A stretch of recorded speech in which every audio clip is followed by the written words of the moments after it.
It is a wet afternoon in southern Ontario. A couple of teams happy to be inside, though. The BC Lions and the Toronto Argonauts were all set for semifinal Sunday.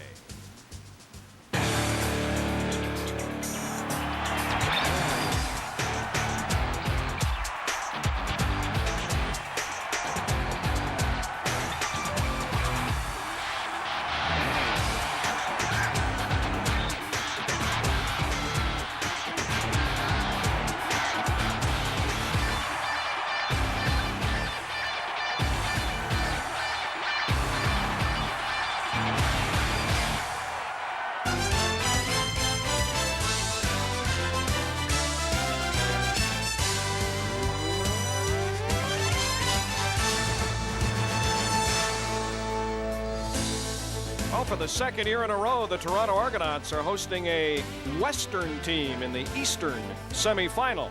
Last year, they beat Saskatchewan. This afternoon, they're home to the BC Lions. Pinball Clemens firing up his team as the Argonauts come out on the field. It's a bright, cold day, -7. Winds out of the north here in Winnipeg, but the field is in great condition. In just over 3 hours, our second game will feature the Winnipeg Blue Bombers and the Saskatchewan Roughriders. And if you were just joining us on this Sunday afternoon, again with Sean Millington, Greg Frères, and special guest Danny McManus, good afternoon from Winnipeg, and welcome to semifinal Sunday in CBC. I'm Brian Williams. The second game in just over 3 hours from now. The fellas will be here halftime of the first game with highlights and analysis, and that first game is the Toronto Argonauts and the BC Lions. We're still not sure who's going to start a quarterback for BC. It does not look like Dave Dickenson. Once again, we go east to Skydome. Here are Mark Lee and Darren Flutie. Mark? Thank you, Brian. Well, Dave Dickenson, in fact, did aggravate his knee injury during the warm-ups. He really didn't take any reps. They all went to the backups, Spurgeon Wynn and Casey Printers. We're just moments from kickoff as we take a look at the situation about 1/2 hour ago. Steve Barato, the offensive coordinator, conversing with his quarterback, and the way Dickenson is moving, it doesn't look good. But let's go to the sidelines now where Brenda Irving is standing by for the latest with head coach Wally Buono. Brenda? Wally, the question on everyone's lips, will Dave Dickenson start this game? And the answer is? The answer is no. We were hoping that, the swelling in the knee would go down, but it hasn't. And right now the inflammation is causing some problems. Just about a half an hour ago, we saw him wince. Looked like he tweaked that knee again. Before that incident, was he going to start this game? Well, that was the whole idea why we're going to wait for warm-up, because there was inflammation in the knee, and we felt if we can get the inflammation under control that he might have an opportunity. But, obviously he doesn't. Spurgeon's had a good week of work, and we're excited about him starting. Good luck today. Thank you. So Spurgeon Wynn gets the green light at quarterback today for the BC Lions. He has one career start in this league against the Argos, did pretty well. Yeah, you throw all scenarios out the window now with Dickenson gone. But Spurgeon Wynn, he had that start against Toronto. They lost that game 28-26, but he was 21 for 31. He didn't throw any interceptions. He was very conservative. He's a good drop-back passer. And don't forget, this guy played in the NFL, started 3 games in the NFL and a Monday Night Football game. So he's used to being under the spotlight. All right, let's talk about the Argo starter, Damon Allen. I think he's got incentive today. He was cut by the Lions in training camp. He was beat up by the Lions here in the last game when they crashed him into that TV cart. What do you think? Boy, was he focused yesterday. It was a walkthrough practice for the Argos yesterday, and he is focused. He's as healthy as he's been during the season, and he's very focused for this football game. But he doesn't have two of his top receivers in Alfred Jackson and Daryl Mitchell. He does have this man, Jimmy Oliver, back. He was dropped because of financial problems earlier in the season, and he was the go-to man for Damon back in 2000 when they won the Cup in BC. Yeah, Mitchell and Jackson now, listen, you're not healthy enough. You're not going to help the football team in the playoffs. So Jimmy Oliver's here. He has the knowledge of the offense for Toronto, and plus he has that experience with Damon, as you mentioned, so he could play a big role in the football game today. All right, time to roll up your sleeves for your Canadian Tire game notes, and I hear they're the best of the year. Wow, my writer's block is gone. I'm back on track. BC offense, spread the rock around the clock. Bill Haley will like me for this. That just means get everyone involved. You got a lot of great offensive players, G-Roy Simon, you got Brazel, you got Anderson, get them all the ball. BC's defense, don't let the Argos trick and treat. Obviously, don't let the Argos do trick plays and beat you with some double reverses, maybe a flea flicker, maybe a double pass. Now we go to the Argos side of the ball. Offensively, forget what ails you. Listen, you got a couple guys out of the football game. Some guys are banged up. Jenkins, Damon Allen banged up. Just forget about it. It's the playoffs. Worry about that November 17th. Defensively, make a nickel go a long way. And that means they're going to be a nickel defense a lot because BC spreads it out and they throw the football fairly well. So stop the run and get pressure on the quarterback with your nickel defense. Game notes brought to you by Canadian Tire. Let's get started. Here we go. We're underway. The East semifinal in Toronto. BC and the Argonauts, and it's Frank Cotolo from his own 10-yard line, and he's crashed down. Ray Marius, the rookie out of McMaster, with a big special teams tackle on an exciting returner, Frank Cotolo, who took a punt back for a touchdown last week against Saskatchewan. Here he comes, Spurgeon Wynn, the 25-year-old rookie who has NFL experience. As Darren mentioned, in his only start, he was good on 67% of his passes for more than 200 yards and no interceptions. And he told me, Dave Dickinson's the best player in the league, but we're no worse off with me at quarterback today. A 5-receiver set for Spurgeon Wynn on first down. Lots of time in the pocket. Now he'll run. And the big man is knocked down as he crosses the 30-yard line for a short gain. He had lots of time but couldn't find a receiver. He did have a lot of time. Here's the BC offense. You got Wynn starting at quarterback now, Green at fullback, Kelvin Anderson, the 1,000-yard rusher at running back. The receivers, great group. Chris Brazel, G. Roy Simon, Jason Claremont, and Frank Cotolo. Really a good group of receivers there. Offensive line, you got Moore, you got Payne, you got Reed, Fairbrother, and Corey Mantica. 2nd and 8 for the Lions. Here comes the Argo blitz in the pocket. Wynn is flushed. He's heading for the first down marker. He'll have it, and he's got more. Just tripped up as he sidestepped Orlando Steinauer for a big BC first down. Well, early, just on those first 2 football plays, they're not being conservative. They're throwing the football, but he had some guys open here, and he's a little hesitant to pull the trigger. He thinks he wants to get some first downs, maybe get involved in the football game, but if he keeps continuing that, that may be trouble for the BC Lions. Spurgeon Wynn is a pocket passer, an NFL prototype, not as elusive as Dave Dickinson, but I'll tell you what, he hurt the Argos with his ground game in the last game they played each other with 56 yards. First down on the ground. It's Kelvin Anderson negotiating his way in the heart of the Toronto defense, and Mike O'Shea, the number 2 tackler in the CFL with 90, gets his first of the game. You know, Mike O'Shea is another guy who I looked at yesterday who was very focused. Here's the Argo defense. You have Thomas, Cantor, Weathers, England with the 14 sacks this year. Fletcher, Mike O'Shea, who just made the tackle, and Bonner at linebacker. And of course, the ball hawk defense leading the league with 26 interceptions. Ball hawk, you start with Raphael Ball, Wheaton, you got Steinhauer, you got Clifford Ivory, and Adrian Smith. 2nd down and 8 again. Wynn will throw for the first time. It's high. It's complete to Paris Jackson, the rangy rookie, and he's hit hard. Well shy of the first down for a gain of 3. So Wynn getting the start today. There's the West nominee for outstanding player, Dave Dickinson, in his street clothes after an ill-fated warm-up where he seemed to re-injure that knee.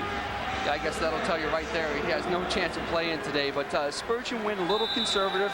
You like to see him throw at least the distance of the first down when it's 2nd and long. Bashar Livingston, the lone man back for this Curtis Head punt. 5 kicks returned for touchdowns this year. And remember, he busted open that game in the semifinal last year against Saskatchewan with a punt return for a touchdown. Head trying to aim a low spiral to the wide side and out of bounds. Bouncing at the 25, it takes a careen inside. And there are BC Lions inside the restraining zone. Livingston breaks some tackles and then is thrown down and loses the ball out of bounds. But there are flags on the play. A 40-yard punt from Curtis Head and a 15-yard return for the speed demon from Toronto.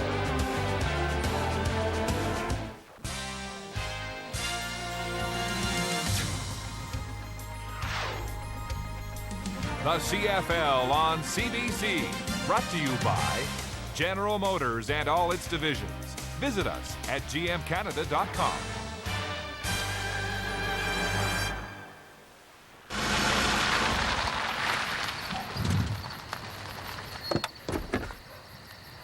Introducing the new Chevrolet Aveo. Official car of Broken Curfew.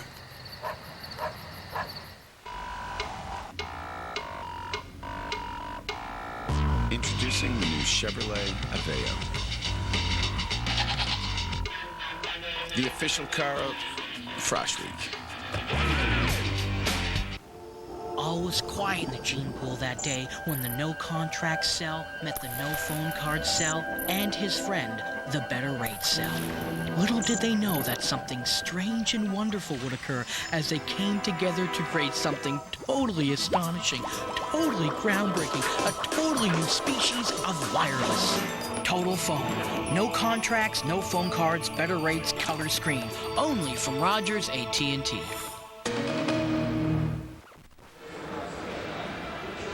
Welcome back to Toronto, where the 19-year veteran Damon Allen is set to go to work on offense for the Argos. Allen with all kinds of motivation to beat his old team. We talked about it yesterday at practice, Darren. The fact that he was cut late in training camp by BC, the fact that these Lions ran him roughshod into that TV cart and really beat him up. It was like a car wreck right here at Skydome. As we take a look at that scene from August 1st, the overtime victory for the Argos, but that was a very frightening situation. And Allen was not right for at least a month after that, and his season has been downhill since then. In the 11 games since that injury, he's averaged 177 yards a game passing, well below his own expectations. So he's motivated here to make good against his own team. A 5-receiver set. 3 to the wide side. He'll go on the ground, and a big hole for Michael Jenkins up the middle, and he'll be very close to a first down on his first carry of the football game. As we check the starting offensive lineup for the Argos. Damon Allen, as you mentioned, at quarterback. Randy Bowles back from an injury at fullback. Jenkins, who just got the ball. Receiving core, Miles, 1,000-yard receiver. Morielli, Knight, and Oliver coming back. You got Fugo at left tackle, St. John at left guard, Folk at center, Sandy Annunziata at right guard, and Williams at right tackle. Second and less than a yard, double tight end formation, and the quarterback will call his own number and sneak it for an Argo first down. The Lions defense, a veteran defense, and a frightening defense. Yeah, very good defense. Smith at defensive end, Williams at D tackle, Legault at defensive tackle, and Jacobs, who has 10 sacks, at the other end. Akami at linebacker, Simpson and Carl Kidd at the other linebacker. Oh, good secondary right here with Shadwick, Chris, Bray, Washington at free safety, Walker, and Eric Carter. First down, Argos. They go to Randy Bowles, the fullback, who lowers the boom for a gain of about 3 on the play. Bowles, of course, coming back from that high ankle sprain, and he's so important to the protection part of this offense. Yeah, he's really in there for his blocking. I mean, Randy's not going to touch the ball a lot. He's not going to catch the ball out of the backfield, but he's going to block for Jenkins and does a good job of it. Former tight end at Simon Fraser, he does have good hands if they need him to catch the ball. Good point, Mark. Second down and 7. Empty backfield, 6-receiver set. Allen has pressure, throwing it up for grabs, and it was a flat pass to Jenkins, and it was too far. And so the Argos will be forced to punt in their first offensive offering of this East semifinal. Yeah, you got no backs, you got 6 receivers, and they're going to run a rub route underneath, but Kidd comes on the blitz off the edge. He gets pressure on Damon, so he doesn't have time to read the coverage and hit the open receiver. Noel Prefontaine, the leading punter in the CFL, with just about a 47-yard average, and there's a rocket to Frank Catolo, turning on his own 12, beats the first Argo downfield, and then is covered and smothered. Kevin Iben, the leading special teams tackler, puts the grab on Frank Catolo. Here's the beep. Where are you? I thought you were making some of your special sandwiches for our picnic. Tim Hortons' new home-style BLTs. Oh, wow, BLTs? They look great. They are my specialty. The taste of bacon you love when you want it most. Ripe tomatoes, lettuce, and 6 strips of mouth-watering bacon on an oven-fresh bun. Try the BLT combo, just $4.79. Those BLTs you made were great. I want to thank you guys for coming out. Oh, Jamie, why don't you tell us what's new in IT? Gotta keep it short. Oh, well, we just implemented DFS and a new SAN. And also we enabled shadow copy for shared folders on our file servers. It enables users to get back lost documents on their own without calling IT. And it'll save us hundreds of thousands of dollars, which... It'll do what? With new Windows Server 2003, you can do more with less. Automated system recovery. From now on, calls between Fido subscribers are free. Is there any better way to stay close?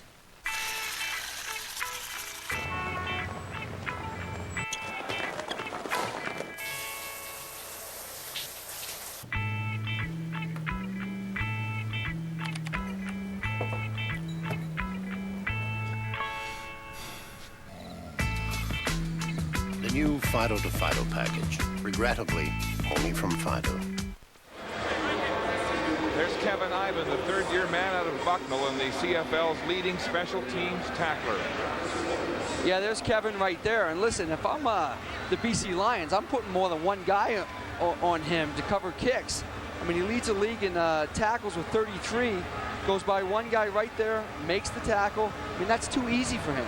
Brock Baylog, the former Stampeder, tries to block him from behind and gave up wisely. But Ivan has been a force with 33 special teams tackles this year, nearly double his best last year at 19. And a tremendous find out of Bucknell University by Paul Masati, who at the time was working as a personnel man in the Argo organization. Spurgeon Wynn with his second series on offense. You know, Kevin throws it, he comes in on that nickel package also, so he plays a lot of defense, and he also throws in 2 interceptions. So this guy is really making an impact for the Argos, both on special teams and defensively. Well, that's why the Argos have owned special teams, they've owned field position, and they've been a threat to return one for a touchdown.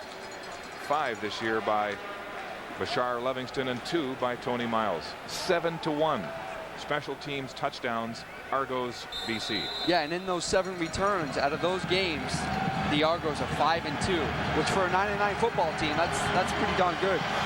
The Argo defense tries to be a patient defense, and they'll try to confuse this young quarterback, Spurgeon Wynn. Only his second start of the year, and he's complete to Jason Claremont in the flats, but there are 2 Argos right there, Wheaton and Fletcher, to make the tackle quickly and limit that to a short gain. 4 yards on the play.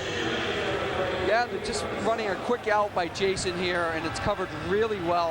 They're trying to clear out the corner and come Jason into the flat. Maybe he'll have some room, but it was covered well by the Argos. Argos have a very good secondary. I mean, they're very stingy.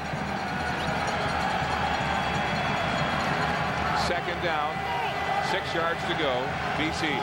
Argos showing blitz. Here they come again. The ball is away, and it's complete to Chris Brazel, very close to the first down marker. Brazel having a career year, first time over 1,000 yards with 1,111. Yeah, they brought Bonner off the edge here. Get a blitz because they're in that nickel situation. And Spurgeon Wynn makes a great read, just enough for the first down. Good job by the receiver. Just get that depth for the first down.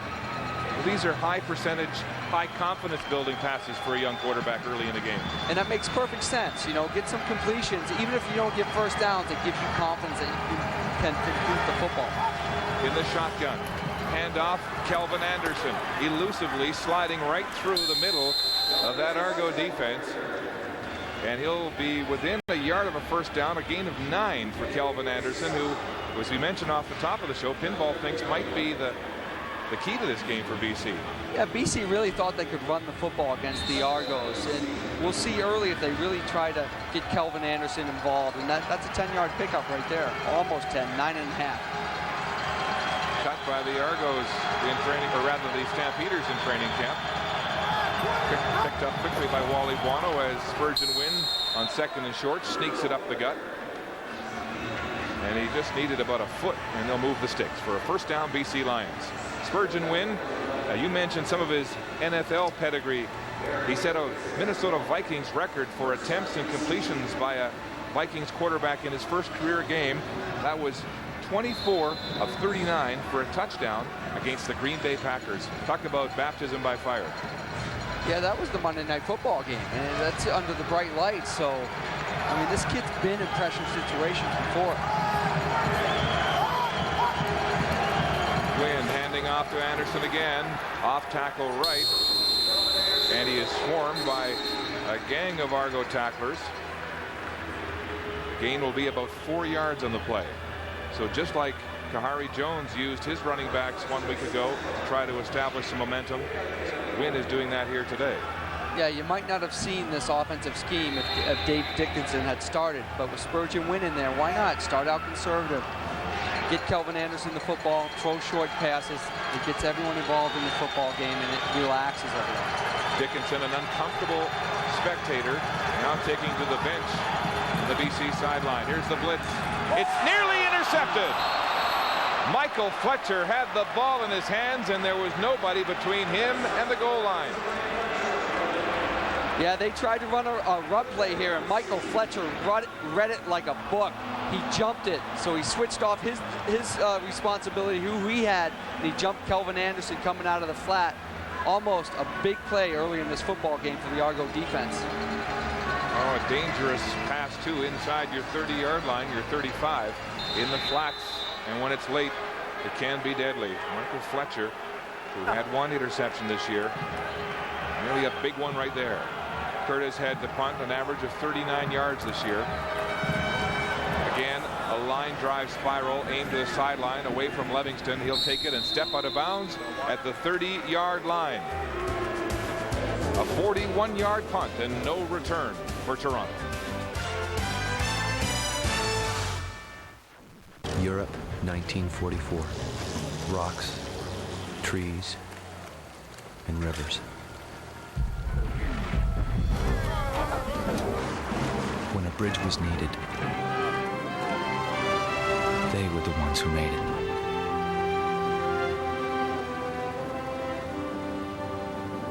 Some people said they were paving a road to victory. Man, those wings were awesome. You ate the bones? Dude, you can't eat the bones! No, that's the thing. Don't talk! They'll lodge in your throat! Call 911! Is he gonna make it? He's gonna make it! I love you, man! Introducing KFC's Barbecue Boneless Wings. The tangy flavor of barbecue wings made with 100% seasoned white meat chicken. Get new barbecue boneless wings on their own or as part of a meal. But hurry, they're a limited time offer. You know they're boneless. Yeah, I know. Get KFC. Get real. Oh, this cold. Yeah, I know what you mean. No, you don't. You don't have a cold. Oh, yes, I do. You're not sneezing or anything. Well, I was yesterday, but I took Contact. Contact helps you breathe easier because it helps relieve sneezes due to nasal congestion for up to 12 hours, so you can get on with your day. Oh, it's cold. I know what you mean. No, you don't. Oh, yes, I do. Contact helps you get on with your day. Welcome back to Skydome in Toronto, where there's still no score between Pinball Clements and his Argonauts and the Lions right now in the first quarter, where one of the big offensive stars is on the sideline today for the Toronto Argonauts. Daryl Mitchell is out with a hamstring injury. Can you describe what the mood of your teammates was before this game? When we came in today, a lot of the guys was focused. The locker room was real quiet. Everybody came in with their game faces on today. Everybody was relaxed, focused, and ready to play. Now, not only are you out of this game, but another key receiver, Alfred Jackson. How does the team offensively compensate for the loss of both of you? Well, the younger receivers that we have on this team, you know, we're real high on those guys. Those guys have to step up and make plays today. And Damon is going to do all he can to, you know, to create an easy situation for the younger receivers. And like I told him before the game, it's a big game, but just try to take your mind off what's at stake and just go out and play and have fun. Will you be in Montreal if the team wins? I will. Okay, there you go, Mark. Thank you, Brenda. And Jimmy Oliver, one of the substitute receivers for the injured Daryl Mitchell. And Alfred Jackson has his first catch of the game, and it's a big first down, a gain of 13 yards.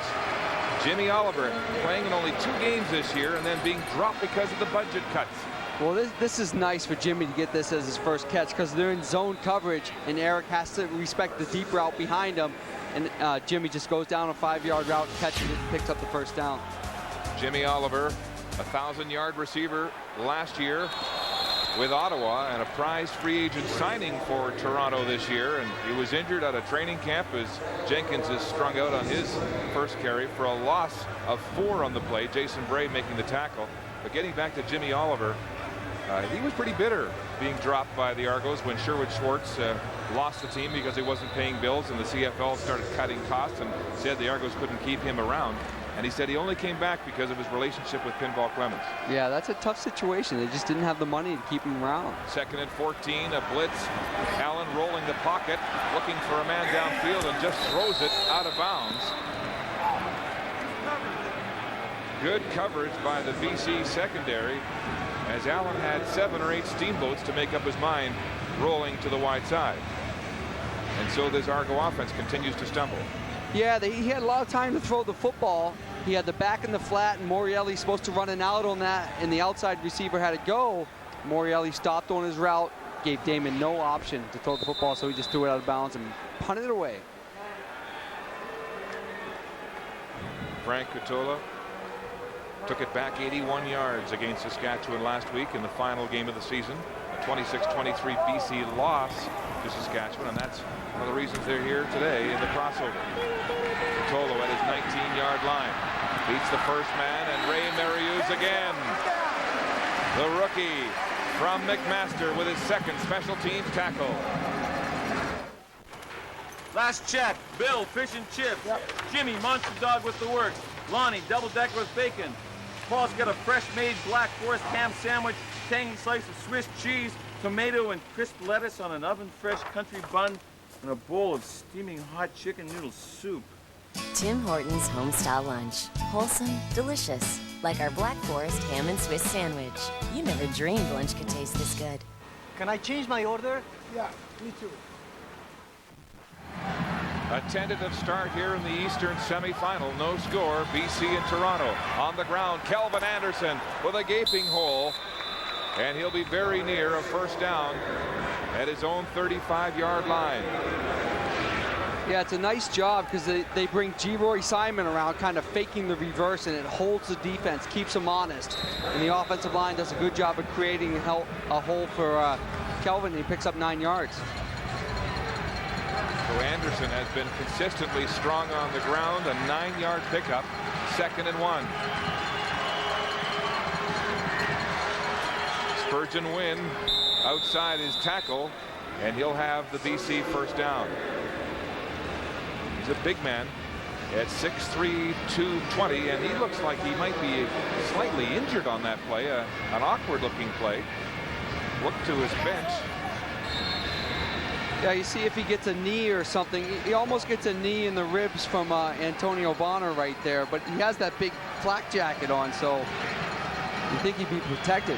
Wincing in pain, though, and that's not a good sign for Wally Buono with Dave Dickinson already sidelined. Gingerly handing off to Kelvin Anderson, and Spurgeon Wynn is down again, squatting in behind the play. Gave the handoff in a very tentative way and then went down wincing in pain. This is a terrible situation for the Lions. Dave Dickinson already out with a knee injury, and now the backup, Spurgeon Wynn, experiencing difficulty. What do you think Casey Printer's thinking right now as he sees Spurgeon go down in pain? I mean, hasn't played a lot of football lately, but he may be forced into action. Something happens to Wynn today. 2nd down and 7. There's Casey Printers, the 3rd stringer who took all of the reps as a backup when Dickinson couldn't play. Spurgeon Wynn gets the call at quarterback, stepping up into the pocket. There's pressure, and the Argos have him.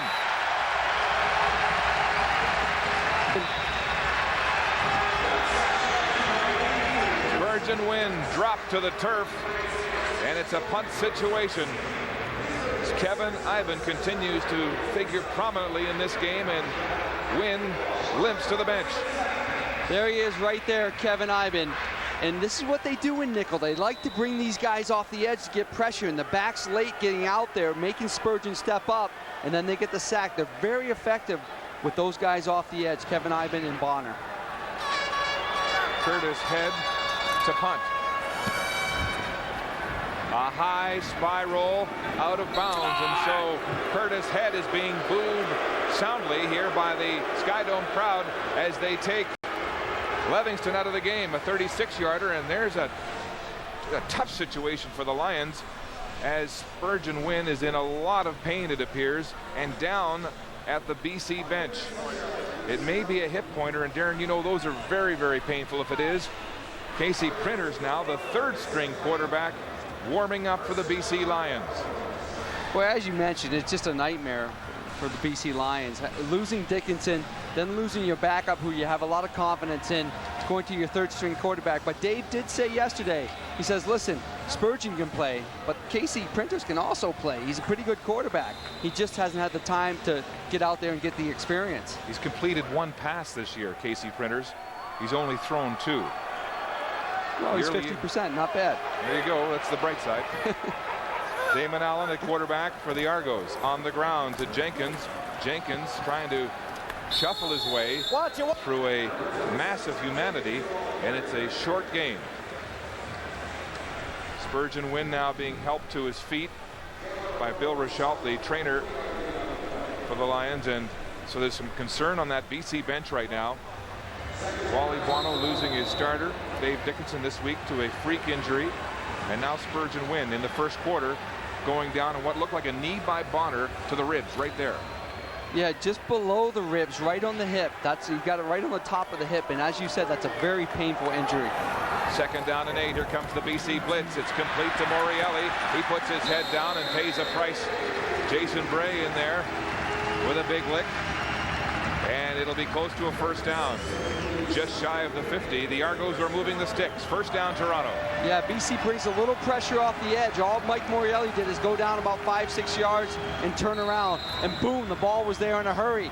Listen, Mike Morreale's a good receiver. He's got himself in great shape this year, and he really focuses come playoff time. He's one of those guys that can step up and make a difference. And Damon really likes to go to Morreale in times of trouble because he knows he can hang on. Jenkins with a big burst up the middle on first down. Mark Washington, the safety, brings him down, but the gain is 17 and another Toronto first down. On the last play of the opening quarter, injuries plaguing and bringing problems to BC as Spurgeon Wynn is shaken up. Dave Dickinson is out of uniform in Toronto.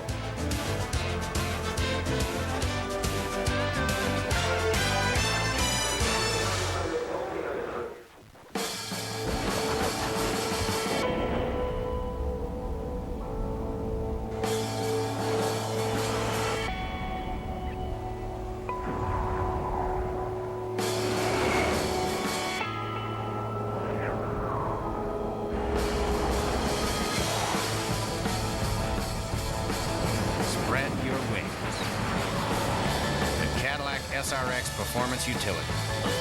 Breakthrough.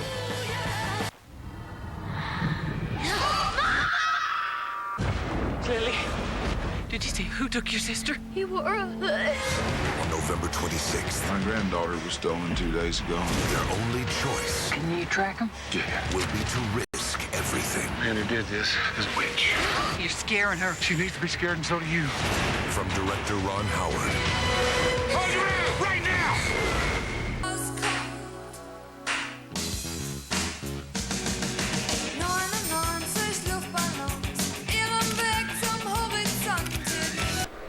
Welcome back to Skydome in Toronto. That's Spurgeon Wynn still experiencing pain after what is perceived to be a hip pointer injury. If indeed it is a hip pointer, Darren, it's an awfully piercing pain. It hurts your rotation. It's hard to throw. It's like someone jamming a knife into your hip. Yeah, there's not much you can do for that injury right now. And the question beckons is Casey Printers come in. Now he's your third guy, but he's also your last guy. Who's next? Well, Jimmy Oliver had a pretty good, or rather, the other receiver, G. Roy Simon, had a pretty good arm in practice as we checked first quarter statistics, and fairly even across the board. Yeah, it is pretty even, only because the Argos really haven't created a lot of offense. But time of possession, BC has dominated. Now, are they going to be able to dominate if they bring in their third-string quarterback? We'll see in the second quarter. There's Casey Printers, spent 3 years at Texas Christian University and then 1 year at Florida A&M his senior year. And you can see that Spurgeon Wynn is still having difficulty throwing the ball. Wally Buono in a tough situation at quarterback. The Argos moving the ball themselves on offense. Jenkins taking the handoff from the shotgun, and he runs into traffic as Tyrone Williams makes the tackle. As we join Brenda. Well, Mark, I just spoke with Lions head trainer Bill Rochelle. He said, yes, indeed, it is a hip pointer injury, but he says that Spurgeon Wynn will endure the pain and head back into this game. Thank you, Brenda. Darren, would they inject a hip pointer with freezing? That's something they may do at halftime. I mean, it's a lot of pain, but you can play with it if you can move. And go into halftime, maybe inject it and freeze it and play through the pain. Argos 2nd and 9. Here's the blitz. Jenkins out of the backfield on the run, breaking tackles. He'll have a first down. What an effort there by the Argo running back. Yeah, that's all Michael Jenkins. It's a nice read by Damon Allen. He saw the blitz, got rid of the football quick, got it to his running back Jenkins, but he was hit about 4 yards before the first down, as we see a penalty flag come at the end of the play. But that was all extra effort to get that first down. Jake Ireland with the call. Major foul, unnecessary roughness, Toronto number 56, first down. Chad Folk, the center, with what coaches call a bad penalty. Well, he's hustling downfield trying to help his running back, and he throws a block a little bit late, but fortunately for the Argos, it was after Michael Jenkins had picked up the first down, so it's still 1st and 10 for the Argos. Ball though moved back to the BC 47-yard line. Folk has been an inspirational leader on this offensive line. A 7-year veteran out of Utah. As the Argos continue to use Michael Jenkins. This time, play action to Jenkins. Damon Allen throwing deep downfield. The receiver knocks off his route, and it's nearly intercepted. Barry Carter, the deep man in coverage for the BC Lions. The Argo receiver cut his route off in a miscommunication. Well, it was Jimmy Oliver, and he was confused. They're in the 2 tight end set. At first, he lined up on the ball. Then he got off the ball, and he was late with his route. So they had to wait on him, and the ball's just thrown to the middle of the field. He can't make a play. Maybe that's a little bit of Jimmy not understanding where he's supposed to be because he just came in this week. As we mentioned, Oliver has played in just 2 games, was released in September, and has spent the last few months training with some boxers in Toronto and acting as a stuntman in that ESPN series, Playmakers. There's the blitz. Allen gets it away. It's complete. Michael Palmer has the catch, but Damon Allen is down. Ruck from behind. Walker on the blitz. Tony Walker with a big blindside hit. Boy, that's what receivers love. I hate to say it, and Danny McManus will argue with me, but Walker comes off the edge on a blitz, but Damon hangs on to that football to the very last second, completes the ball for a huge first down. And Allen, who has been beaten up all year, was slow to get off the turf. Another look at it. A nice ball on the money to the rookie out of Guelph, Michael Palmer. Argos now inside the 30 of BC. On the ground, Michael Jenkins high-stepping. Carl Kidd wrestles him down, and Baron Simpson comes in to finish him off. But it's a gain of 8 on the ground for Michael Jenkins.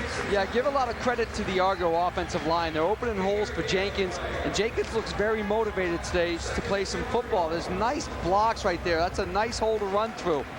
And I haven't seen Jenkins run this well all year. He had trouble for a while with the injury, but he looks good today. Darren, he needs off-season surgery for his ankle. He's been playing on an ankle that has arthritis in it. And so it's been a painful year for this running back. On the ground, Jenkins, fake, play action.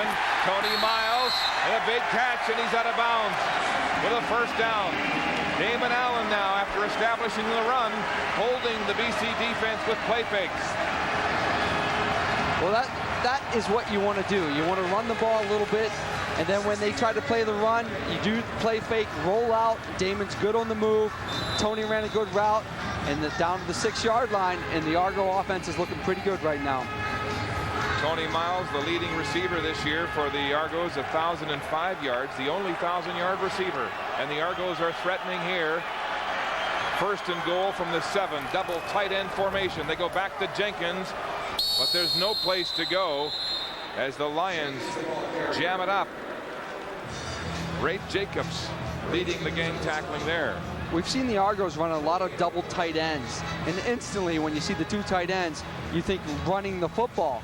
But they've shown that you can throw the ball out of the football because the defense automatically also thinks running the football, and they lock up in man coverage, and you have opportunities to hit your receivers when they beat someone in man-to-man coverage. The Lions were waiting for that play. No gain. Second and goal from the 7 for the Argos. Would love to come away with a touchdown and not blow this chance in the red zone. Allen rolling the pocket right, throwing to the corner. It's complete to Lyle Knight. Touchdown, Toronto. No, it's incomplete. He dropped it.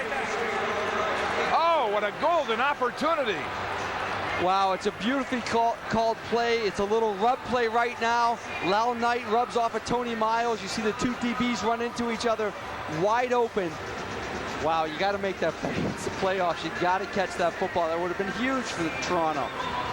Lyle Knight coming into this game because of the injuries to Alfred Jackson and Daryl Mitchell.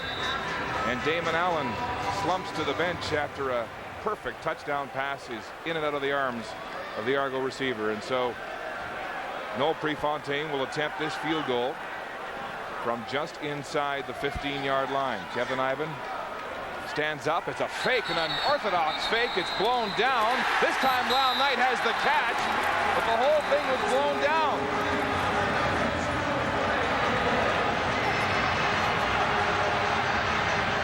Kevin Ivan was looking like he was counting his players on special teams, and the ball was snapped and thrown by Prefontaine.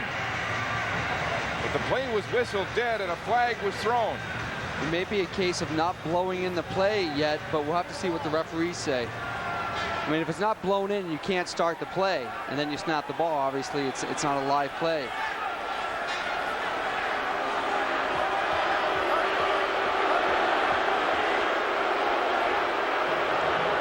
Frustration on the Argos' part. They thought they'd fooled BC with a trick play. And that time, Lyle Knight made the catch. But it won't stand.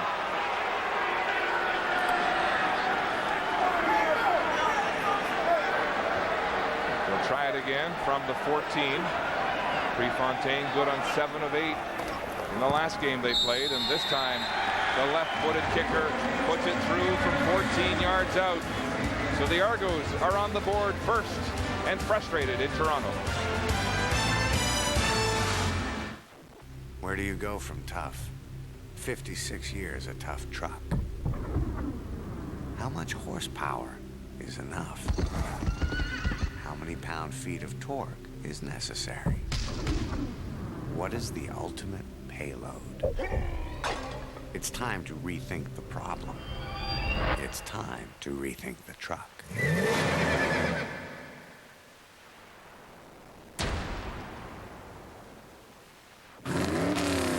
Recently, Castrol Syntec was tested against every leading brand of conventional 5W30 motor oil. It was a punishing comparison, under extreme heat and stress, beyond anything a car would ever face. Bob, what are the readings on the other car? In the end, under these grueling conditions, Castrol Syntec simply performed better. Castrol Syntec. Everything else is just motor oil.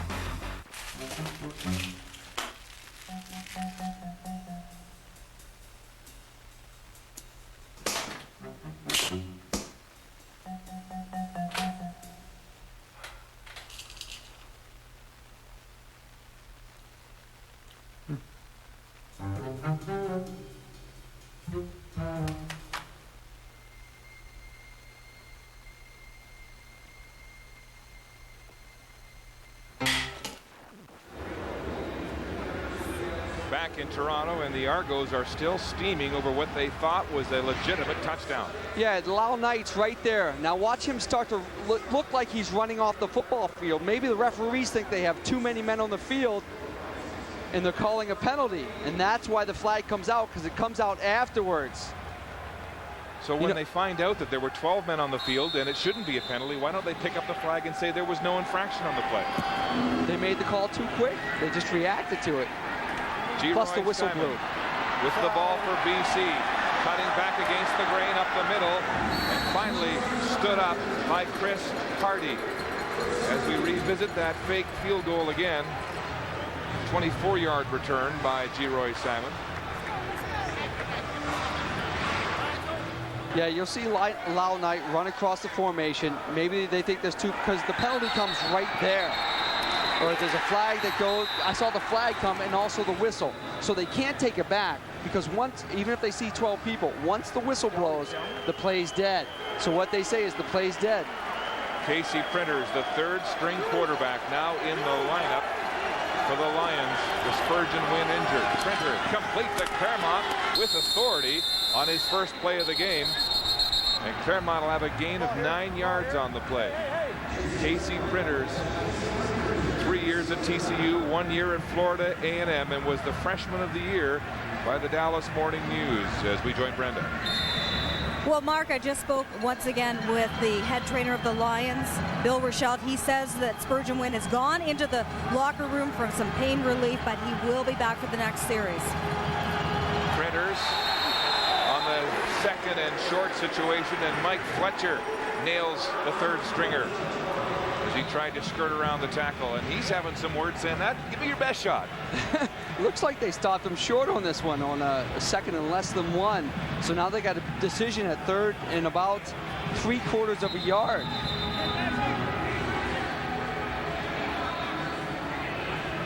Well, it is a third down situation and less than a yard. The ball just across the 45-yard line of the BC Lions. The Lions have decisions to make. Now, what if Printers starts moving the football as Wally gets very upset with the referees over something? They want a measurement, and so they'll bring the sticks in from the sidelines. But if Casey starts moving the football, and then you bring Spurgeon back in, who's a little banged up, what do? You bring him back in to the football game, or you leave Casey in there and let him keep playing? Well, if he's moving the football, maybe you leave him in. Maybe you do. That's a long yard, Mark. I'd be curious to see what Wally's going to do on this one. It's a 3-0 football game. Points and yards have been hard to come by, and so Wally Buono will elect to punt. Now, offense hates this. They say it's less than a yard. We can get the yard, no problem. But at this point in the game, it's 3-0. Punt it away, shoot for field position. Just keep it away from Livingston. You don't want him to make the big play. So far today, Curtis Head has been very good at angling the punts away from Livingston, keeping the thrilling Argo returner out of this football game. Yeah, we all want to see Livingston return the football. Spurgeon Wynn coming back onto the playing surface from the locker room after getting some medical attention to the hip pointer injury. Now, say they went in and Billy Rochelle froze that. It still takes about 15, 20, maybe a half hour for that to take effect. So if he comes right in, I'd be very surprised. Trying to limber up, and all three quarterbacks having a conference. Dickinson, of course, warming up and having to get out of uniform after injuring himself or aggravating his injury in the pregame warm-ups. Head angling his punt deep to the far side, but this time Livingston has it at his own 24. Livingston straight up the sidelines, and he's knocked down as he crosses the 40-yard line. And Wally Buono, you wonder what he's thinking right now.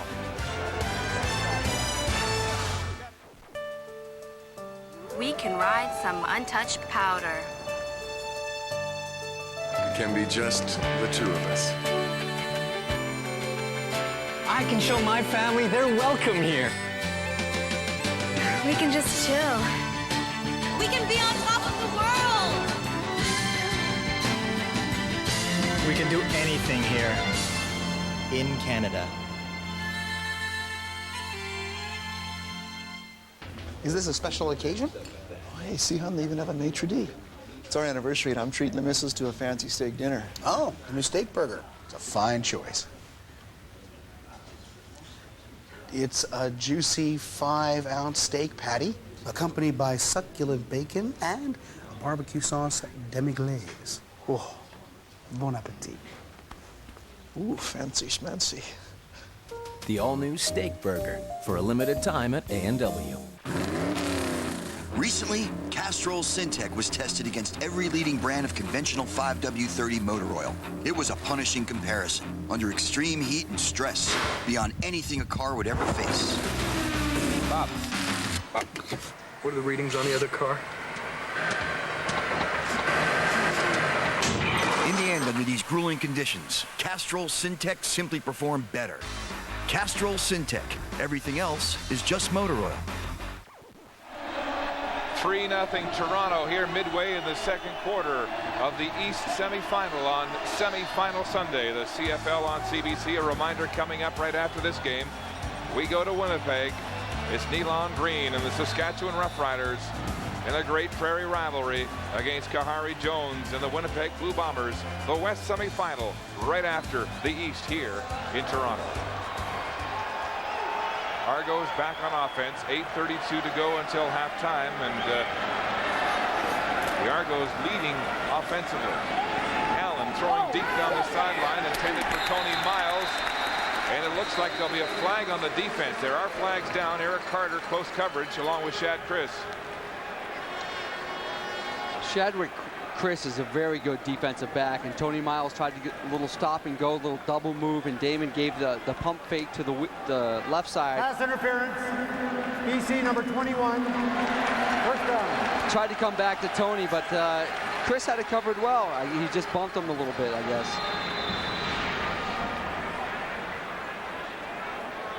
Yeah, he sticks that arm out there to slow Tony up. That's what they called for pass interference. So a big break for the Argos and a first down across midfield. Damon Allen, play action, rolling right. Throwing, it's complete to Michael Palmer, and he'll have another Argo first down coming back against the grain to make the catch. Palmer looks very good early, has a couple nice catches here. And I'll tell you that Guelph, the factory, Kyle Walters and Mike O'Shea graduated from Guelph, and Palmer looks really good early in this football game.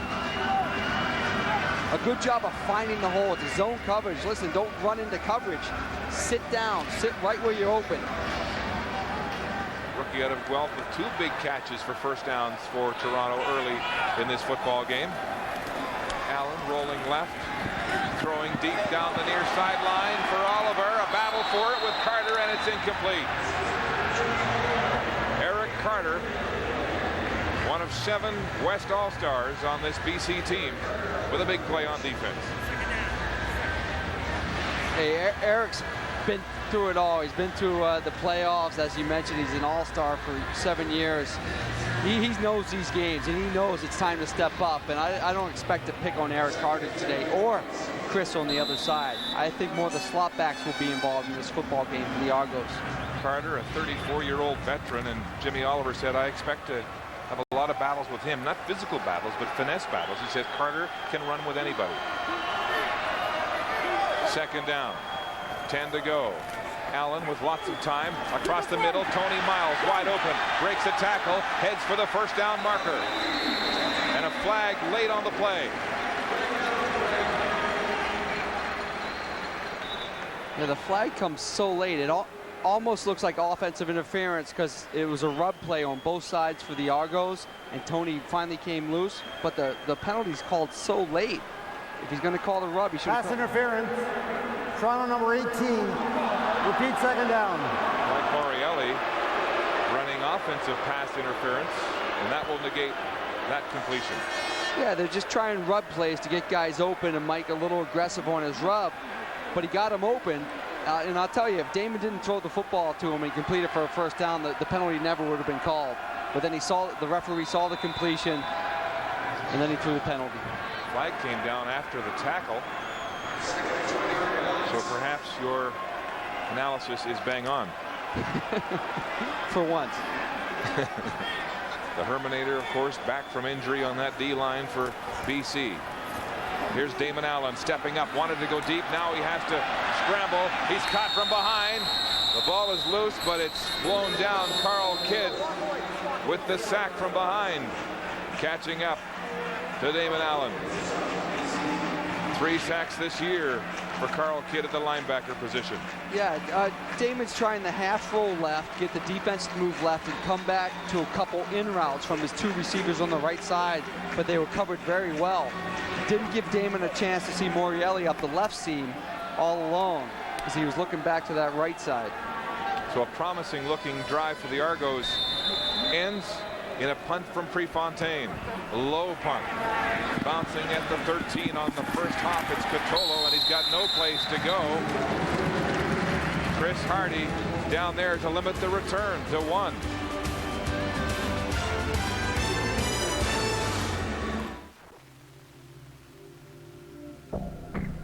Used to say a truck was built from the ground up. Now we say the truck is built from the driver out. Small shift in words. Big rethink on the truck.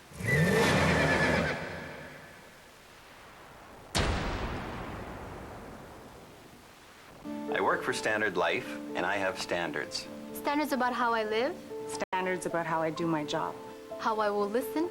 How I will treat you. And how I will follow through. So when you're dealing with Standard Life, whether it's for savings or insurance, you know what's behind everything we say. There's a standard. I give you my word. We give you our word. Keeping our word is Standard. Standard Life. Investments and insurance for groups and individuals.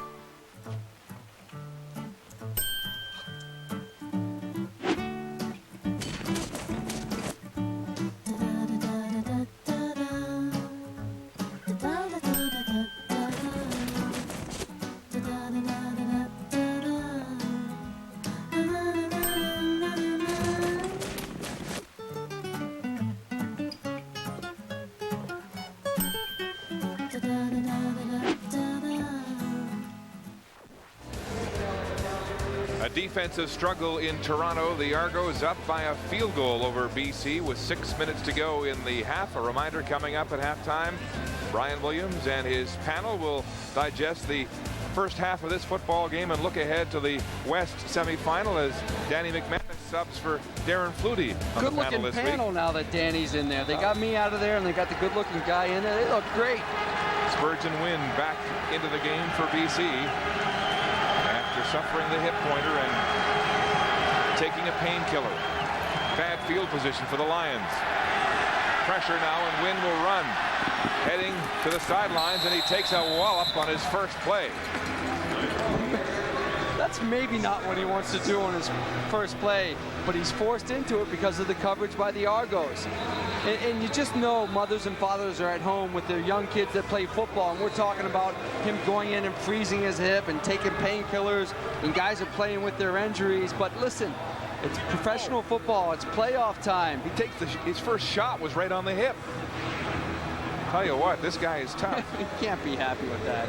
Don't let your kids grow up to be quarterbacks. And a big run on his first play back.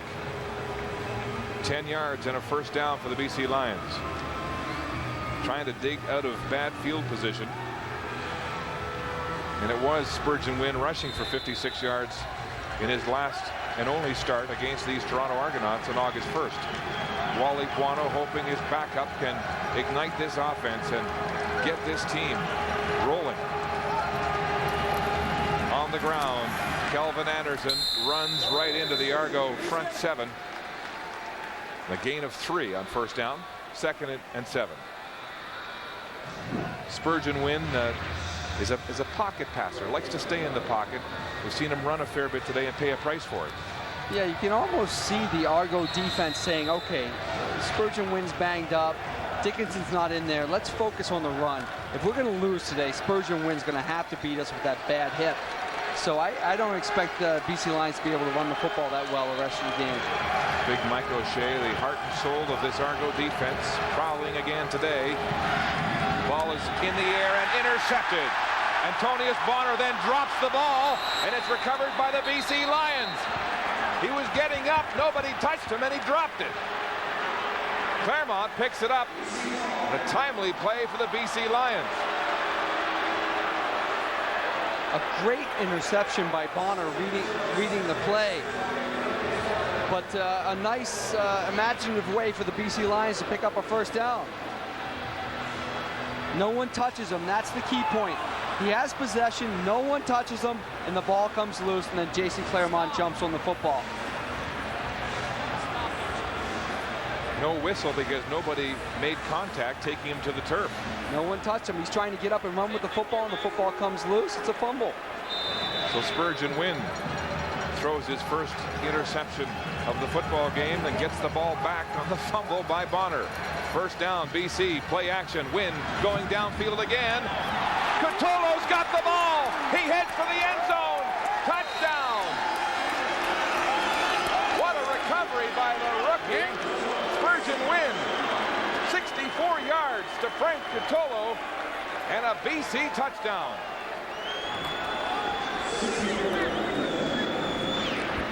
Again, they used the play action fake because Anderson ran the ball well. Antonius Bonner just undercuts that just a touch, and it's so well thrown by Spurgeon Wynn, just out of the reach of the defender. And boy, Catolo, what a job he's done through the year, and now he steps up in the playoffs with a big touchdown for the BC Lions. Oh, and a big confidence-building play by the quarterback who had been intercepted, came right back and showed us the big arm that he possesses. The point after is good, and Spurgeon Wynn is back. You talk about guys showing toughness, and we see it all the time, but he is really showing toughness today to get back in this football game. Now keep an eye on Antonius Bonner. He's coming from your right, and he undercuts it right there. And then he goes for the touchdown. It's a great throw. There's just no question about it. It's a great throw by Spurgeon Wynn. 1 yard under, it would have been picked. Frank Catolo, the West nominee for Rookie of the Year, and a big play here. The first touchdown of the game, his 9th of the season. The rookie out of Eastern Illinois, who had an 81-yard punt return for a touchdown last week. His encore today, a 64-yard pass and run. Yeah, we talked with Bobo Bilovich a little bit yesterday about him. As you can see, I don't think Spurgeon's worried about. He feels a lot better after throwing a touchdown. But we talked with Bobo Bilovich about Frank Catolo, and boy, he just couldn't say enough good things about him before they got him here to the BC Lions. So Catolo helps to ignite this slumbering BC offense on a big 64-yard pass and run from the backup Spurgeon Wynn, who couldn't even throw the ball before he got medication for his hip pointer injury, and he looked terrific there with all kinds of zip on the ball. Catolo savoring his touchdown, and we're back underway. It's Levingston at his own 15. Levingston trying to set up the run. He gets outside, and he's pile driven down to the turf at the 35, Mark Washington in to make the tackle. Revisit that last drive. The interception by Bonner. He gets up and just drops the ball. There's Jason Claremont to jump on the fumble. And on the very next play, Spurgeon Wynn goes deep to Frank Catolo. 64 yards. BC goes in front 7-3. That's a turning point right there. Bonner has the interception. Toronto would have the ball in scoring position, but he fumbles it, gives it back to BC. And as you said, on the very next play, they take advantage of that and they get the touchdown. So I'm a little bit lucky, but they capitalize when they have the opportunity. That's what you have to do. 3:32 until halftime. Allen goes back to Michael Jenkins, running hard up the middle, and he'll have a gain of 6 yards on his first down carry. Jenkins in back-to-back seasons, his rookie and sophomore years, over 1,000 yards, set a single-season Argo rushing record, breaking Dick Shadow's old mark. Went to the Houston Texans last year in the NFL, came back a little heavier, and with that injured ankle, has struggled this year with just over 800 yards rushing. The injury definitely hindered him, but he really looks like he's running the football well today, and they're sticking with him late into the second quarter. 2nd and 4. The pass is short, intended for Jenkins, and incomplete. Damon Allen struggling to build some momentum on this Argo offense here in the Eastern semifinal as we hit the 3-minute warning. How many times have you been in the middle of a job and needed a different tool? And then you have to find it. Not a problem with the amazing Benchmark Flip Grip, available only at your local Home Hardware or Home Building Center. When you need to switch, all you have to do is flip. From needle nose to flat nose and back. Now there's a new Flip Grip Mini. Small, convenient, and flips from needle nose with wire strippers to cutters. You'll flip over it too. Pick up a Benchmark Flip Grip and a Flip Grip Mini today. Only at Home Hardware. Help is close to home. Ultimate means total, absolute. The best of all that it could be. Introducing Wendy's new Ultimate Chicken Grill. It's delicious. You have a winner. Oh, yeah. Give me that chicken. A big, juicy, whole seasoned chicken breast filet. This really is big. It's as big as the bun. With a delicious new sweet and savory sauce. It's a great new sauce. 10 grams of fat and all the flavor. Are you kidding me? Holy Toledo. Try our new Ultimate Chicken Grill today. This sandwich is a good idea. One of 3 new Chicken Temptation sandwiches at Wendy's. It's better here. Wendy should be very proud of this sandwich. Well, before I babysit somewhere, I need to know the TV situation. Well, with Bell Express View Satellite TV, you can pause live television, and that puts you in control. Total control. Go to bed. Total control of live TV. Total control of life. Get down! Guys, get down now! We're working on that. Cable's fine, I guess. But, I mean, not if you're in the market for a babysitter. Bell Express View Satellite TV. Back in Toronto, the Lions leading 7-3 on the Cotolo spectacular touchdown. And Noel Prefontaine to punt again for the Argos, who've had some trouble putting together drives here today. Yeah, we knew they'd struggle on offense a bit, but you thought their defense could pick it up and make some plays for them. Cotolo to the far side, breaks the first tackle. Another. Flags are down, and he's finally stopped shy of the 30-yard line. A 42-yard punt by Prefontaine, just a 7-yard return. But a penalty on the play, and as we await that call, we'll join Brenda. Well, Canada's University Football Championship will be held here at Skydome 3 weeks from now, and Derek Martin is the event organizer. And Derek, this is really a celebration of Canadian university ball. It sure is. It's a great celebration of all the great teams that are playing from coast to coast. We've had some great games so far this year, and we're looking forward to a fantastic game on Saturday, November 22nd. How would you describe the state of university ball in this country right now? I think it's experiencing a really strong resurgence. There's been some great crowds in Laval, St. Mary's, all the way across the country, and hopefully it culminates here on Saturday, November 22nd. Good luck and have fun at the event. Thank you very much. Let's go back now to Mark and Darren.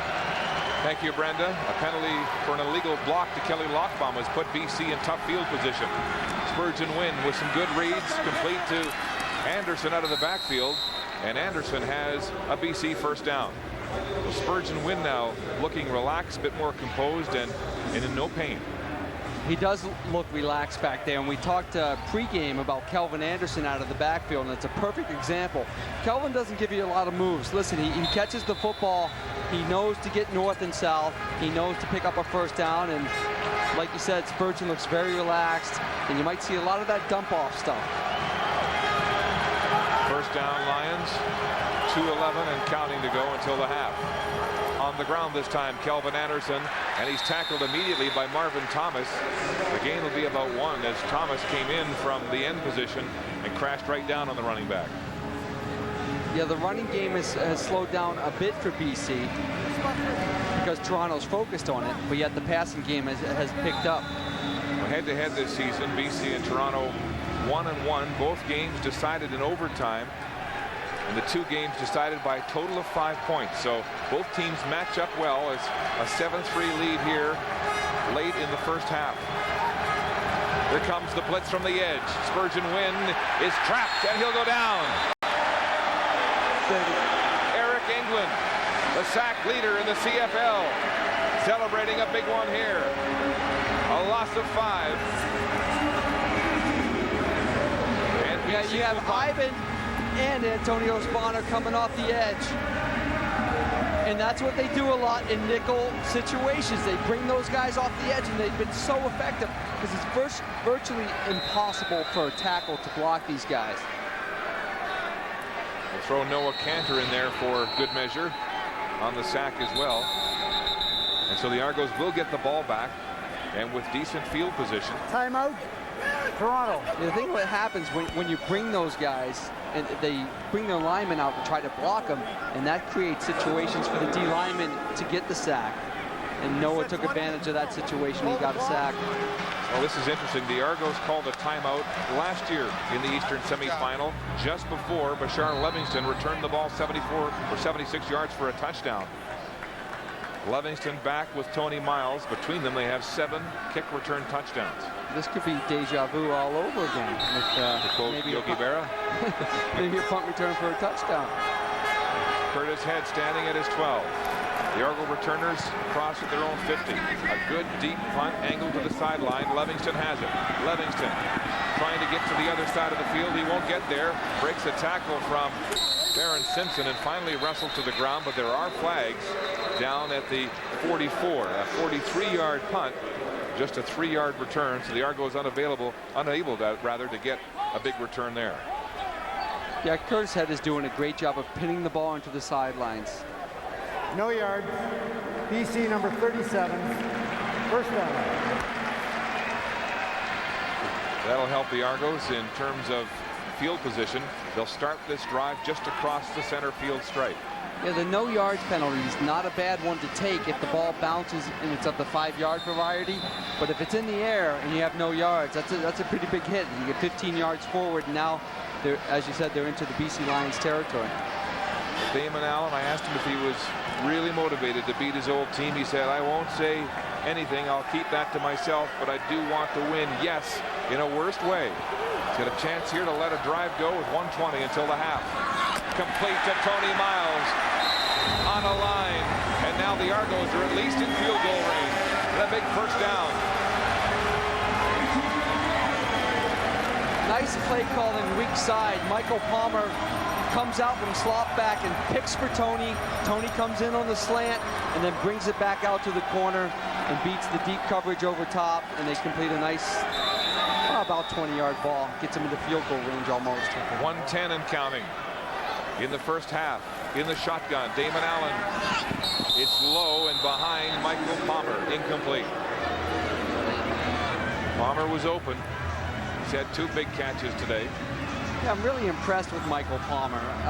He's doing everything well. He's getting open, he's catching the football, and on the last catch by Tony Miles, he's doing his job. He's running Miles' defender off, kind of getting a little rub for him and creating situations where the other receivers can get open. And that's what you have to do as a receiver. Making the team out of training camp as a rookie out of Guelph. He has been an excellent young Canadian in this Argo starting lineup. 2nd and 10. Flat pass. Jenkins out of the backfield, cuts it upfield, but Eric Carter is there to wrap him up, filling from the corner position. And the gain will be a couple, but the Argos are in field goal range. Yeah, nice job of moving the football, but you wonder why they throw the little swing pass on 2nd and 10, where there's not a real good chance to pick up that first down. But they're in field goal range. You come out of the half 7-6. They're in good shape. Prefontaine with 22 of the 28 points scored by the Argos on August 1st in the game against BC will attempt his 2nd field goal of the game from the 40.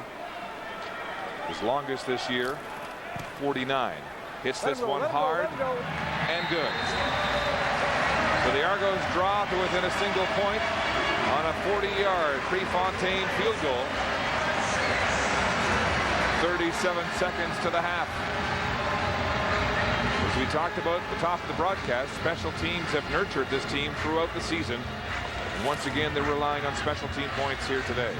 Yeah, we haven't seen the big plays maybe we thought from the return game, but Prefontaine, as I said earlier in the show, I mean, he's got the experience. You look on the other side where he doesn't have the experience. That again gives the edge to the Argos. Well, Curtis Head shanked his last attempt in this building, a 39-yarder in overtime for a single. And that's how BC lost. And you know, athletes sometimes play well in some buildings and not so well in others.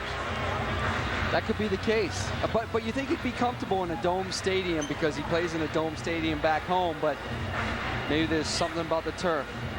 He's hoping he gets a chance at the end of the half to extend the lead for the BC Lions, so he's doing a little warm-up on the sidelines. Curtis Head, 2nd in the CFL in kicking points this year with 191. Prefontaine, the preeminent punter in this league, with an average of just under 47 yards. He'll squib this one on the ground. On the bounce, it's G. Roy Simon from his 25. Trying to get outside, get some blocks, and the punter himself, Prefontaine, lowers the boom to make the tackle. It's nice if you're willing to do it and risk injury as a kickoff guy, because you're unaccounted for. Usually nobody blocks you. So if you hustle down there, you're not going to be blocked and you can make the tackle, as Prefontaine does right here. That's a pretty good form tackle right there. If you would just wrap up a little bit, Mark. Just wrap up. Another look at it as he puts his head down, puts the shoulder in, got the head in front of the ball carrier. That's good technique. Not bad. Not that I ever made a tackle, but that's not bad. Spurgeon Wynn needs at least 25 yards here to get Curtis Head into field goal range. 30 seconds and counting. It's intercepted. Antonius Bonner has his second pick of the game. The intended receiver was Frank Catolo, and now the tables are turned and the Argos have a chance to score again before the half.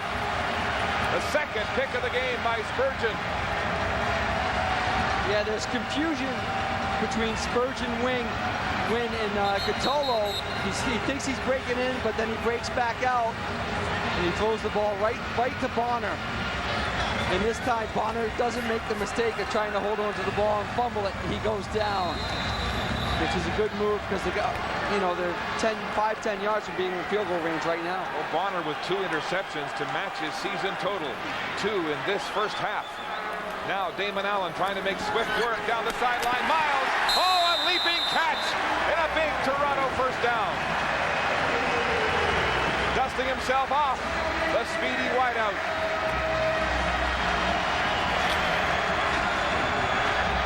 They got a great deal when they got Tony Miles up here and sent Joe Montford down to Hamilton.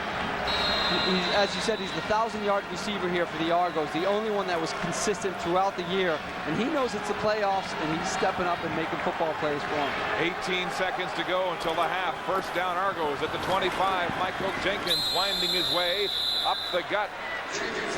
He'll have a gain of 5. 2nd and 5. Antonius Bonner taking a breather and watching the offense try to make good on his big turnover. The second pick of the game. Argos hurry up now. Calling the plays at the line. It's Damon Allen with 13 seconds to go. Play whistled in. 2nd and 5. Allen across the middle. Complete to Lyle Knight. Touchdown, Toronto. Lyle Knight makes good for a drop in the first quarter of a sure touchdown and reels that pass in for 20 yards, and the Argos have the lead. Damon Allen takes advantage of man-to-man coverage from Jason Frey.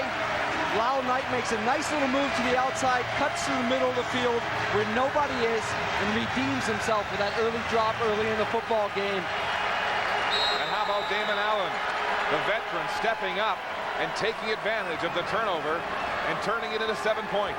How about scoring 10 points with less than a minute left in the first half? How about it? Prefontaine good with the point after. And Damon Allen engineering 10 points. And Lyle Knight looks like he might be hurt. Yeah, you just don't let the guy beat you inside when you don't have help inside. Let him beat you outside because it's a longer throw. But if he beats you inside, it's a short throw, and he's straight to the end zone. The 19-year veteran Damon Allen with a big 20-yard touchdown pass to Lyle Knight. A confidence builder for this young man who dropped one from the veteran quarterback in the first half. Yeah, you know, that drop, Lyle Knight averages 21.5 yards a catch. Listen, that was a 7-yard catch for the touchdown. He didn't want to bring down his average. He doesn't want a 7-yarder. He'll go for the long way. So with 6 seconds to go, the Argos have taken the lead 13-7. And we'll go into the half on a high note. Wally Buono has had a tough first half in the pregame, realizing that Dave Dickinson was too hurt to play, having his backup get hurt, Spurgeon Wynn, and then Wynn comes back into play and throws 2 costly interceptions. That kickoff bounces bouncing out of bounds of the Argo bench. Was it touched? Because if it wasn't, I think it was touched by the BC Lions, so it's their ball right there. And I don't like that kick. They ticked off an extra second down to 4. There should have been 5 because he barely touched it for a second. Are the Argos saying they touched it? No, Argos didn't touch it. They might be saying they touched it, but they didn't touch it. BC did, but they've given the Lions tremendous field position. Yeah, but they ticked off that extra second to make it 4, so they really only have time for one play. But with that strong arm from Spurgeon Wynn, you know, if he scrambles a little bit, he could throw it into the end zone. Yeah, this G-Roy getting on it, knowing you don't have to get possession. It's this Canadian Football League. All you have to do is knock it out of bounds. What the Argos were so animated about. Maybe as G-Roy knocked it out of bounds, it deflected off an Argo at some point. I thought it hit an Argo. I thought it hit Crum. Yeah, I thought it hit Crum. Yeah, off of Simon onto Crum. You'd have to get a better angle to see if Crum is in bounds or not when it does hit him, if indeed it did hit him. 4 seconds. A 3-man I formation, make it 4. And now they'll sprint to the wide side of the field.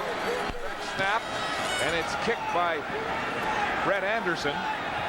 Bouncing, and Steinauer has it for Toronto. Now, Steinauer with some speed after breaking a tackle. He fumbles the ball, and it's knocked out of bounds by the Lions on the last play of this wild first half in Toronto. Low scoring, but wild. Injuries hurting the Lions at quarterback. Turnovers hurting the Lions. A controversial blown down fake field goal that turned into a touchdown for the Argos. But they've got the lead, capitalizing on turnovers, and a 13-7 lead as we join Brendan. Well, Pinball, plenty of momentum shifts in that first half of play. What does that late touchdown do for your team's confidence heading into the second? That's huge for us. Antonius Bonner made a big play early on, got an interception in their position and lost control of it trying to get up off the ground. He was the guy that turned her, and they scored a touchdown right after that. He turned back around, made another interception, made the big play. We got a score before half. Huge momentum shift. Now, how do you explain the officials whistling the play dead on that touchdown early in the quarter? We talked about it before the game, so they had an idea it was coming. But when you're in the midst of the game, it happens. We haven't played a perfect game yet. They're not going to be perfect. We'll just keep playing hard. I saw you talking to the officials. What did he have to say about it? You asked him about that? He just said he made a mistake, and that's part of the game. Good luck in the second. Thank you so much. Now let's head out to Winnipeg and Brian Williams in the panel. Thank you, Brenda. We'll have highlights and analysis coming up after the break, but some quick thoughts on that first half in Toronto. I think the biggest thing is the momentum that Toronto has. They look at BC, they're flat. It doesn't look like anything is really happening for them, and Toronto's going into the locker room, jumping around, ready for the second half to get going. It'll be interesting if Toronto will go back to Jenkins. They had a lot of success in the first quarter with Michael Jenkins, and then started to throw the ball. Now that they have the lead, they might go back to Jenkins. And BC had a lot of big breaks. They had a drop ball by Mike Fletcher, which should have been picked off. They had Antonius Bonner, who actually dropped the picked off ball that I think it was Claremont recovered, and they still weren't able to take advantage of it. So they've really got to pick their game up if they hope to get going in the second half. All right, we'll take a break here in Winnipeg. When we come back, the panel will have highlights and analysis from the first half in Toronto. The Toronto Argonauts lead the BC Lions by a score of 13-7.